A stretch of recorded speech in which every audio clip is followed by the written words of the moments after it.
Welcome to our channel. ఈరోజు మనతో పాటు లైఫ్ కోచ్ రజితా మైనంపల్లి గారు అండ్ అడ్వకేట్. మనకి రెగ్యులర్గా వీడియోస్ అవి చేస్తూ ఉంటాం, మనం చూస్తూనే ఉంటారు. ఇప్పుడైతే ప్రస్తుతం ఒక బ్రేకింగ్ న్యూస్ చూస్తున్నాం, దానికి సంబంధించి మనతో పాటు మాట్లాడడానికి శశికాంత్ గారు కూడా ఉన్నారు. అండ్ ఇప్పుడున్న జనరేషన్ పిల్లలు ఎవరైతే ఉంటారో ఈ ఇన్సిడెంట్ నుంచి తెలుసుకోవాల్సినటువంటి విషయాలు చాలా ఉన్నాయి కాబట్టి ఇద్దరిని కలిపి టాపిక్ కింద చేయడం జరుగుతుంది అనమాట ఈ వీడియోని. ముఖ్యంగా మనం చూస్తూనే ఉన్నాం, ఒక యూట్యూబర్ చందు అనేటువంటి youtuber he's a very good influencer. అంతకుముందు ఇన్సిడెంట్స్ తెలిసిన తర్వాత దాని మీద రకరకాల కథనాలు చూస్తున్నాం, అది కూడా నెగిటివ్ కామెంట్స్ ఎక్కువ చూస్తూ ఉన్నాం మనం. అయితే దీని వెనక జరుగుతున్నటువంటి ప్రధాన కారణాలు ఏంటి, అండ్ పిల్లలు ఏం ఆలోచిస్తున్నారు, అక్కడి వరకు ఏ విధంగా వెళ్ళిపోతున్నారు, లైఫ్ను ఏ విధంగా స్పాయిల్ చేసుకుంటున్నారు అనేది ప్రస్తుతం మనం వారి మాటలోనే తెలుసుకుందాం. నమస్తే అండి. నమస్తే సార్. మేడం, అసలు ఈ ఇన్సిడెంట్లో మనం జనరల్గా మాట్లాడుకోవాలి అని అంటే ఏం జరిగి ఉంటుంది అండ్ ఎవరిది తప్పని అనుకోవాలి, పిల్లలు ఎందుకు అలా తయారైపోతున్నారు అంటే ఇంకొక లైఫ్ని కంప్లీట్గా క్లోజ్ బయటికి రాలేరు అనేటువంటి పరిస్థితి దాకా ఎందుకు వెళ్ళిపోతుంది? అంటే ఇమ్మీడియట్ ప్లెజర్స్, అంటే అప్పటికప్పుడు, అంటే దే వాంట్ ఇమ్మీడియట్గా హ్యాపీనెస్, అంటే నష అంటారు కదా.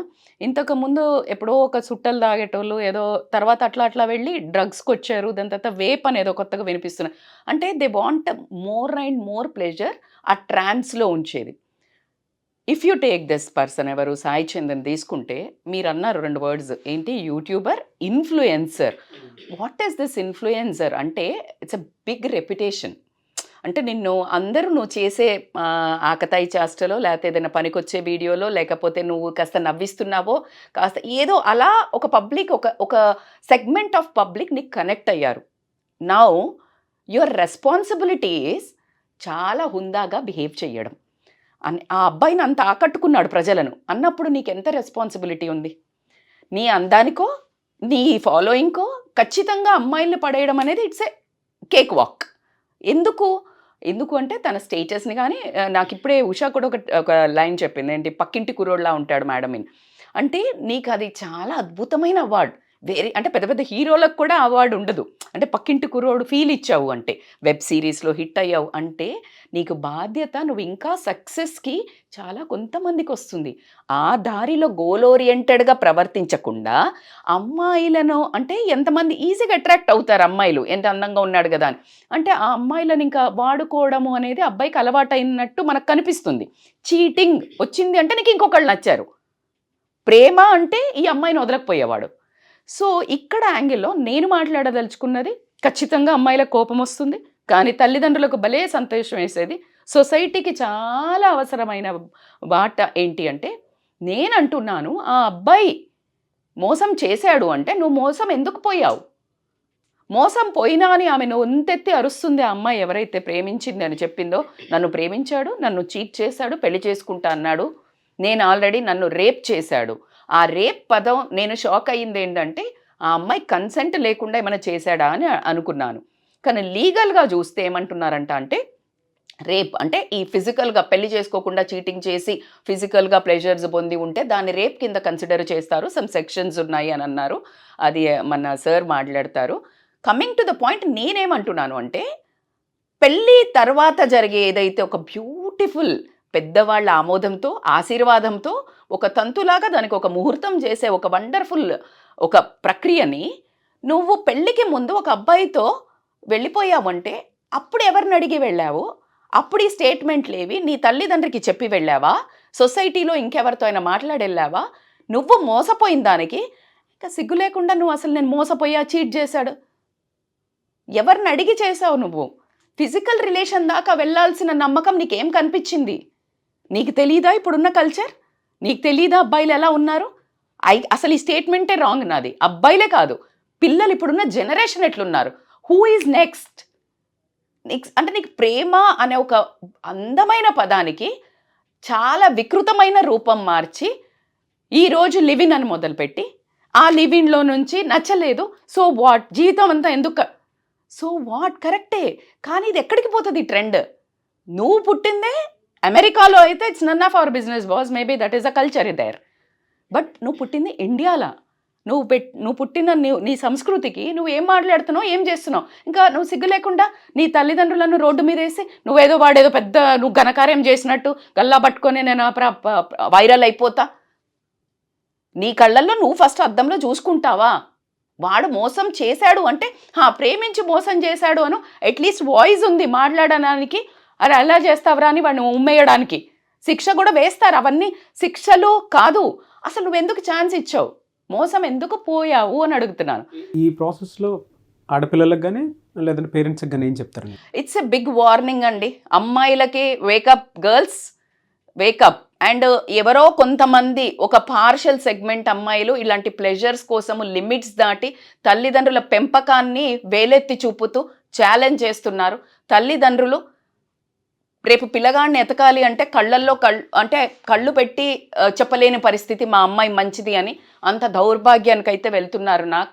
So what I mean to say is తల్లిదండ్రులు వాచ్ మీ అమ్మాయిలు ఎంత దూరం వెళ్తున్నారో అని ఇంకా ఎక్కువగా వాళ్ళని గట్టిగా అదిమి పట్టుకొని వాళ్ళకు కల్చర్స్ కానీ ప్రేమ మీరు ఎక్కువ ఇవ్వండి. ఇలాంటి బరితగించిన వాస్తవాలకు వెళ్లకుండా నేను అర్థం చేసుకుంటాను, మేము ఎంత చెప్పినా వెళ్ళిపోతున్నారు, ఈ నైట్ లైఫ్స్ వచ్చాయి, వెళ్ళిపోయి మేము ఫ్రెండ్స్ అవుట్ అని ఇట్లా వెళ్తున్నారు. సో కాబట్టికే పేరెంట్స్ ప్లీజ్ అమ్మాయిలను స్టడీ అవర్స్కి వెళ్తున్నాము, ఫ్రెండ్స్తో నైట్ అవుట్కి వెళ్తున్నాము అంటే స్లీప్ ఓవర్ ఇలాంటివి చెయ్యకండి. సరే నైట్సే వెళ్ళకపోతే మామూలుగా సత్యపూసల్లాగా ఉంటారా అంటే అది కూడా నేనైతే చెప్పలేను. గర్ల్స్కి వార్నింగ్ ఏంటి అంటే it's a very bad thing. ఆడది అంటే అందం, స్త్రీ అంటే ఒక దేవత, ఒక గృహ, ఇలాంటి ఒక బ్యూటిఫుల్ టైటిల్స్. నీకు బస్సులో ఎక్కితే స్త్రీ కోసం సీట్ అని రాశారు అంటే అంత గౌరవం ఉన్న మన కల్చర్. నువ్వు పెళ్ళికి ముందే వెళ్ళి ఇవన్నీ చేసేసుకున్నాక నువ్వు మళ్ళీ ఎక్స్పెక్ట్ చేసేది ఏంటి? గౌరవము, రెస్పెక్ట్. నీకు ఒక హారతి ఇచ్చాలా, నువ్వు ఏదో కేసు పెట్టంగానే నీకు ఒక వాడికి శిక్ష ఫస్ట్ నీకు పడాలా. సో అబ్బాయిలు వణుకుతున్నారు, మంచి అబ్బాయిలు. దట్స్ వై నెవర్ అంటే జనరలైజ్గా మాట్లాడవద్దు. నాకు అమ్మాయిలే మంచోళ్ళు, అమ్మాయిలను మోసం చేస్తారు, అబ్బాయిలు చెడ్డోళ్ళు, లేకపోతే అబ్బాయిలు no, it is purely in the characters. నేనేమంటున్నాను అంటే అబ్బాయిలు ఎంత భయపడుతున్నారు. షీ టీమ్స్ అని పెట్టారు, వీళ్ళే మోసం చేసి కూడా వీళ్ళే కేసు పెడుతున్నారు. అంటే మొగుడిని కొట్టి మొరమొర అన్నట్టు వీళ్ళే ట్రాప్ చేస్తారు. దాని తర్వాత అది చాలా అవుతున్నాయి అందరూ. సో కాబట్టిగా అమ్మాయిలకి చెప్పేది ఏంటంటే మీ వల్ల వేరే అమ్మాయిలకి కూడా చెడ్డ పేరు రావడం జరుగుతుంది. అందులో బంగారు తల్లులు కూడా మంచి పిల్లల అమ్మాయిలు కూడా ఉంటారు. సో వాళ్ళని కూడా ఇట్లా అమ్మాయిలను నమ్మొద్దు అనే ఒక స్టాంప్ వేసినప్పుడు ఒక పెయిన్ వస్తుంది కదా ఆడవాళ్ళ మీద. అది చాలా బాధాకరంగా ఉంది. అండ్ తల్లిదండ్రులు అయితే విపరీతమైన స్ట్రెస్లో బతుకుతున్నారు. మనం చాలా వీడియోస్ చేసాం దాని మీద. సో కాబట్టికే అట్లా అసహ్యకరమైన బిహేవియర్ తోటి రేపు ప్రొద్దున మీరు పెళ్ళైన తర్వాత కానీ పెళ్ళికి ముందు కానీ ఇలాంటి సంఘటనల్లో పాల్పడి మోసపోయి అమ్మాయి బయట చెప్పింది మోసపోయి బయటకు రాకుండా డిప్రెషన్లోకి వెళ్ళిన అమ్మాయిలు ఉన్నారు, సూసైడ్లు చేసుకున్న అమ్మాయిలు ఉన్నారు, ఇంకొకళ్ళు అయితే next change who is the next అని బయటికి వెళ్ళిన వాళ్ళు ఉన్నారు. కాబట్టి అలా కల్చర్ని పోగొట్టుకోకండి. ఊరికే ప్రేమ అని నమ్మించి వెళ్తే గనక ట్రాప్లో పడతారు, మీరే మోసపోతారు. కాబట్టి don't go in to physical relations, emotional బాండింగ్కి వెళ్ళకండి. Love, respect that love. ప్రేమ అనేది చాలా అందమైన పదం, దాన్ని అంతటితోటే ఉంచండి. సో మీరు చెప్పినట్టుగానే రచిత గారు, గర్ల్స్ వైపు కనుక ఆలోచిస్తే ఇవాళ రేపు ఎప్పుడైతే ఒక లవ్ ఒక అటువైపు ఉంటూ ఉంటారో ఫిజికల్ వైపు ఎక్కువగా అటువైపు వెళ్తూనే ఉన్నారు. ఎన్ని జరిగినప్పటికీ ఎన్ని మాట్లాడినప్పటికీ కూడా చాలామంది అమ్మాయిలు వీటి బారిన పడుతూనే ఉన్నారు. లీగల్ వైపు మనం ఆలోచిస్తే సార్ ఏ విధంగా చూడొచ్చు అంటారు ఈ కేసుని? చందు సాయికి ఎటువంటి శిక్ష పడే అవకాశం ఉంటుంది అంటారు? అండ్ ఆడపిల్లలకు కూడా చట్టం ఏం చెప్తుంది అంటారు? ఇప్పుడు లీగల్గా మాట్లాడితే డెఫినెట్లీ ఇందులో పడిన సెక్షన్స్ పెద్ద సెక్షన్స్ పడ్డాయి.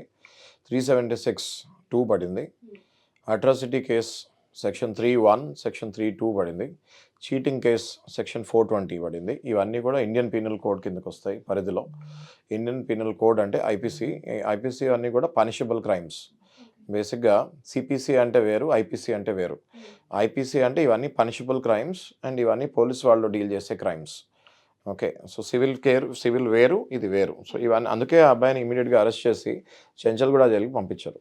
ఓకే, ఇక్కడ ఈ అబ్బాయి చేసిన ఒక తప్పు ఏంటి అంటే మ్యూచువల్ కన్సెంట్ అన్న ముసుగులో మళ్ళీ ఫిజికల్ రిలేషన్కి ఆ అమ్మాయితోటి దిగాడు. ఓకే, ఇలాంటి అబ్బాయిలు సహజంగా ఒకరితో కాకుండా 3-4తోటి అఫైర్స్ నడుపుతూ ఉంటారు. ఎప్పుడైతే పెళ్ళి అన్న పదం అమ్మాయి తీస్తుందో అప్పుడు ఆ అమ్మాయిని ఎలా వదిలించుకోవాలా అని తీసి ఈ కేసులో ఆ అబ్బాయి వదిలించుకోవడానికి ఒక ట్రిక్ వాడాడు. ఆ ట్రిక్ ఏంటి అంటే 3 కోట్లు కట్నం కావాలి అన్నాడు. 3 కోట్లు కట్నం కావాలి అనగానే ఆ అమ్మాయి కూడా ట్రిక్ వాడింది, నన్ను రేప్ చేస్తాడు అని. ఓకే, సో ఇవన్నీ ట్రిక్సే అండి బేసిక్గా. మ్యూచువల్ కన్సెంట్ అన్నది రేప్ కిందకి ఎట్లా కన్వర్ట్ అవుతుంది అంటే, ఒక అబ్బాయి ఏదైనా హామీ, ఏదైనా ప్రామిస్ చేసి ఫిజికల్ రిలేషన్లోకి దిగి ఆ తర్వాత ఆ ప్రామిస్ని బ్రేక్ చేసినప్పుడు సెక్షన్ 90 అని ఐపీసీ ఇండియన్ పీనల్ కోడ్ ప్రకారం సెక్షన్ 90 అని ఒకటి ఉంది. అదేం చెప్తుంది ఆ సెక్షన్ అంటే, మ్యూచువల్ కాన్సెప్ట్ విత్ మిస్కన్సెప్షన్ అంటే మోసం చేసి ఇలా ఫిజికల్లోకి దిగితే మాత్రం ఆ మ్యూచువల్ కన్సెంట్ అన్న పదం ఎగిరిపోయి అది సెక్షన్కి అట్రాక్ట్ అవుతుంది, రేప్ సెక్షన్కి. ఇందులో అలాగే 375 అన్నది రేప్ డెఫినేషన్ చెప్తుంది. 376(2) అంటే ఏంటి? 376(2) అంటే ఇది రేప్ మళ్ళీ రిపీటెడ్ రేప్. ఒకసారి రేప్ కాదు, రిపీటెడ్ రేప్స్ అసలు మనం వింటామా? అసలు నార్మల్గా రేప్ అంటే రిపీటెడ్ ఉంటాయా? ఉండవు. రేప్ అంటే ఏంటి? అందరికీ మనకు తెలిసింది ఏంటి? సామాన్య ప్రజలకు రేప్ అంటే ఒకసారే వద్దనుకుంటారు, అది రేప్ అంటారు. కానీ చట్ట ప్రకారం ఇది రిపీటెడ్ రేప్. ఎందుకంటే మ్యూచువల్ కన్సెంట్లో ఉన్నప్పుడు వీళ్ళు ఫిజికల్గా మళ్ళీ కలిసారు కాబట్టి ఆ అమ్మాయికి అది రిపీటెడ్ రేప్ కిందకు వస్తుంది. అంటే ఫిజికల్గా కలిసినప్పుడల్లా ఆ అబ్బాయి ఏ మాట మోసం చెప్పి దిగినట్టు. So it's a repeated rape. It is a 10 years imprisonment case. 10 years. It's a 10 years imprisonment case. దీంతో పాటు atrocity section 3(1) and section 3(2). It denotes the clear-cut, shockingly cruelty and inhuman towards the SC/ST. Okay, so ఇది section 1989లో pass అవుతాం జరిగింది.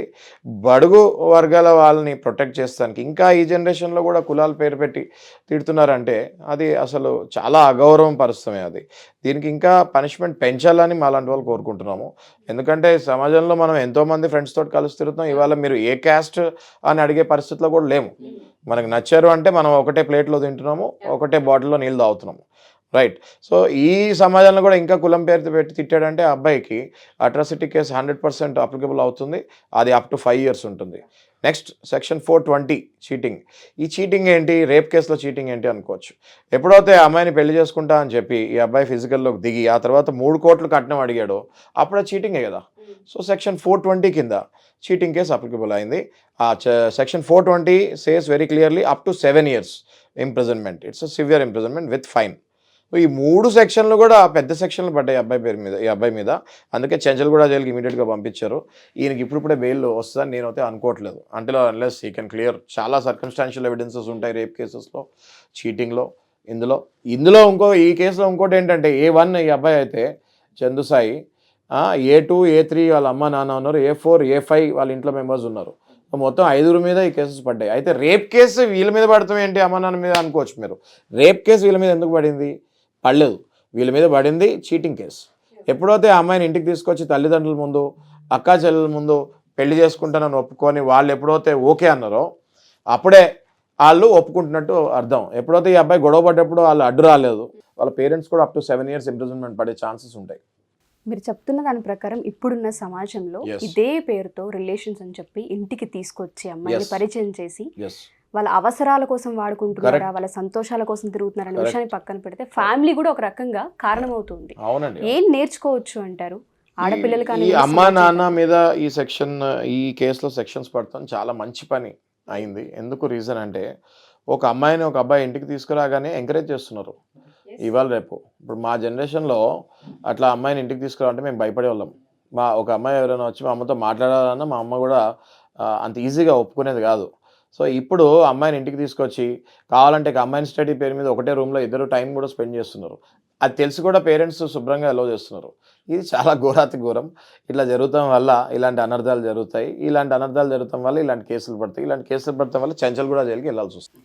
ఏదేమైనా ఇటువంటి కేసులలో చూసుకుంటే ఆడపిల్లలు, ఫ్యామిలీ, కుటుంబాలు రోడ్డున పడుతున్నాయి. అవునండి. ఎంత ఫ్రీడమ్ ఎక్కువైందో అంతే విచ్చలవిడితనం కూడా పెరిగిపోయింది. ఇప్పుడు మనము వీఆర్ ఇన్ ఇండియా అండి. వీఆర్ నాట్ ఇన్, మేడం చెప్పినట్టు we are not in America or any other western countries where live in relations కానీ ఇవన్నీ కామన్గా.